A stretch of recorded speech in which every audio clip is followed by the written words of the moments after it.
कैसे समझें भारत की इकोनॉमी आसान शब्दों में? भारी भारी शब्दों, जानकारियों से है परेशान। आइए समझें भारत की इकोनॉमी जो है बेहद आसान। भारतीय अर्थव्यवस्था को समझना अनिवार्य है क्योंकि ये हमें अतीत, वर्तमान और भविष्य के संदर्भ में हमारे देश के आर्थिक कामकाज और स्थितियों को समझने में मदद करता है। नमस्कार दोस्तों, मैं हूं अदिति और स्वागत करती हूं आपका पगार बुक के YouTube चैनल पर। आज की इस वीडियो में हम जानेंगे कि कैसे बहुत ही आसान तरीके से आप अपने देश की इकोनॉमी के हालात समझ सकते हैं। लेकिन आगे बढ़ने से पहले आप हमारे चैनल को सब्सक्राइब जरूर कर लें। भारतीय अर्थव्यवस्था ये एक ऐसा विषय है जिसमें ब्रिटिश भारत की आर्थिक स्थिति, स्वतंत्रता के बाद पंचवर्षीय योजना, आर्थिक नीति, वैश्वीकरण नीति, राष्ट्रीय आय, गरीबी, खाद्य सुरक्षा, रोजगार, बुनियादी ढांचा, ग्रामीण विकास, बजट सहित कई विषय शामिल हैं। भारतीय अर्थव्यवस्था के वर्तमान स्तर को समझने के लिए ब्रिटिश शासन और स्वतंत्रता के बाद की आर्थिक विकास नीतियों के दौरान भारत की आर्थिक प्रणाली को समझना थोड़ा महत्वपूर्ण हो जाता है। ब्रिटिश शासन के आगमन से पहले भारत की एक स्वतंत्र अर्थव्यवस्था थी। ये मुख्य रूप से प्राथमिक क्षेत्र की अर्थव्यवस्था थी और प्रमुख व्यवसाय कृषि, हस्तशिल्प और कई अन्य प्राथमिक क्षेत्र के काम थे। अर्थव्यवस्था संसाधनों से भरपूर थी और समृद्ध थी, इसलिए दुनिया भर में भारतीयों द्वारा बनाए गए उच्च गुणवत्ता वाले कृषि उत्पादों और हस्तशिल्प का कारोबार किया गया। आइए अब आज के समय इकोनॉमी को कैसे मापा जाता है उस पर चर्चा करते हैं। सकल घरेलू उत्पाद यानी कि जीडीपी किसी भी राष्ट्र की अर्थव्यवस्था के स्वास्थ्य को इंगित करने के लिए दुनिया भर में उपयोग किए जाने वाला सबसे अच्छा तरीका है। ये एक एकल संख्या है जो एक विशेष अवधि में देश की सीमाओं के भीतर उत्पादित सभी तैयार वस्तुओं और सेवाओं के मॉनेटरी वैल्यू का प्रतिनिधित्व करती है। विभिन्न देश इस कार्य को करने के लिए अलग अलग तरीकों को नियुक्त करते हैं। भारत की जीडीपी की गणना दो अलग अलग तरीकों से की जाती है, जिसमें कि एक आर्थिक गतिविधि पे आधारित है और दूसरी व्यय यानी कि बाजार मूल्य पर।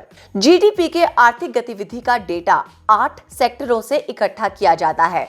इनमें कृषि, manufacturing, electricity, gas supply, mining, quarrying, वानिकी और मत्स्य, होटल, कंस्ट्रक्शन, ट्रेड और कम्युनिकेशन, फाइनेंसिंग, रियल एस्टेट और इंश्योरेंस, बिजनेस सर्विसेज और कम्युनिटी, सोशल और सार्वजनिक सेवाएं शामिल हैं।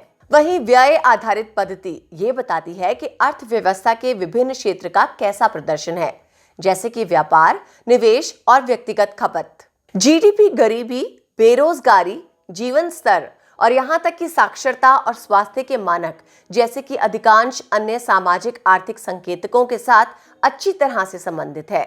आइए जानते हैं कि जीडीपी की गणना कैसे की जाती है। भारत में जीडीपी की गणना तिमाही दर तिमाही होती है और कृषि, उद्योग और सेवा 3 ऐसे अहम हिस्से हैं जिनके आधार पर जीडीपी तय की जाती है। इसके लिए देश भर में जितना भी प्रोडक्शन होता है, जितना भी व्यक्तिगत उपभोग होता है, व्यवसाय में जितना निवेश होता है और सरकार देश के अंदर जितने पैसे खर्च करती है उसे जोड़ दिया जाता है।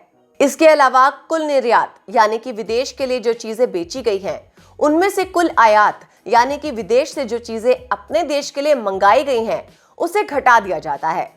फिर जो आंकड़ा सामने आता है उसे ऊपर किए गए खर्च में जोड़ा जाता है और ये हमारे देश की जीडीपी होती है। जीडीपी 2 तरह की होती है, नॉमिनल जीडीपी और रियल जीडीपी। नॉमिनल जीडीपी सभी आंकड़ों का मौजूदा कीमतों पर योग होता है, लेकिन रियल जीडीपी में महंगाई के असर को भी इंक्लूड कर लिया जाता है।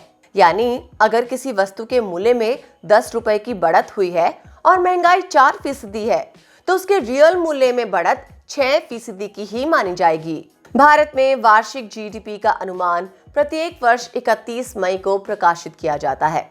आइए जानते हैं कि ये आम जनता के लिए क्यों अहम है और इससे हम इकोनॉमी की समझ कैसे प्राप्त कर सकते हैं। अगर जीडीपी बढ़ रही है तो इसका अर्थ है कि देश आर्थिक गतिविधियों के संदर्भ में अच्छा प्रदर्शन कर रहा है और सरकारी नीतियां जमीनी स्तर पर प्रभावी साबित हो रही हैं।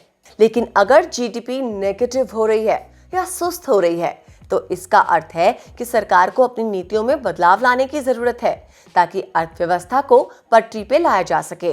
सरकार के अलावा कारोबारी, स्टॉक मार्केट इन्वेस्टर और अलग अलग नीति निर्धारक अपने निवेश के फैसलों के लिए जीडीपी डेटा का इस्तेमाल ही करते हैं। जब अर्थव्यवस्था अच्छा प्रदर्शन करती है तो कारोबारी और ज्यादा पैसा निवेश करते हैं और प्रोडक्शन को बढ़ाते हैं, क्योंकि भविष्य को लेकर वो आशावादी होते हैं।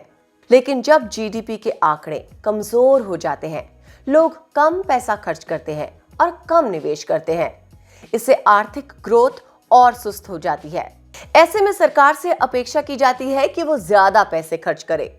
सरकार कारोबार और लोगों को अपनी स्कीमों के जरिए ज्यादा पैसे देती है ताकि वो इनको खर्च करें और इस तरह से आर्थिक ग्रोथ को बढ़ावा मिल सके। आइए जानते हैं साल 2020 में भारत की अर्थव्यवस्था का हाल। कोरोना वायरस से बुरी तरह प्रभावित वैश्विक अर्थव्यवस्था के बीच इंडियन इकोनॉमी भी आहत हुई है। इसमें इस वर्ष 10.5% की बड़ी गिरावट का आंकलन किया गया है। अंतर्राष्ट्रीय मुद्रा कोष यानी IMF ने हालांकि ये कहा है कि 2021 में भारतीय अर्थव्यवस्था में संभवतः 8.8% की जोरदार बढ़त दर्ज की जाएगी और ये चीन को पीछे छोड़ते हुए सबसे तेजी से बढ़ने वाली उभरती अर्थव्यवस्था का दर्जा फिर से हासिल कर लेगी। मौजूदा वित्त वर्ष के दौरान देश की प्रति व्यक्ति आय एक साल पहले के मुकाबले 6.8% बढ़कर 11,254 रुपए प्रति माह तक पहुंच जाने का भी अनुमान है। देश की अर्थव्यवस्था में लगभग हर किसी पे जीडीपी एक बड़ा प्रभाव डालता है। जीडीपी बढ़ने और घटने दोनों ही स्थिति में ये महत्वपूर्ण है। इसके आंकलन को देखकर निवेशक अपने फैसले लेते हैं। जीडीपी ही ये निर्धारित करता है कि देश ग्रोथ की ओर बढ़ रहा है या मंदी के दौर से गुजर रहा है। इससे हर व्यक्ति की वार्षिक आय भी प्रभावित होती है। तो अगर आप जीडीपी के आंकड़े समझ लें तो देश की इकोनॉमी को भी आसानी से समझ सकते हैं। तो दोस्तों, कैसा लगा आपको ये वीडियो? हमें कमेंट बॉक्स में जरूर बताएं और फाइनेंस से जुड़ी अहम जानकारियों के लिए पगार बुक को तुरंत ही सब्सक्राइब करें और बेल आइकन दबाना नहीं भूलें।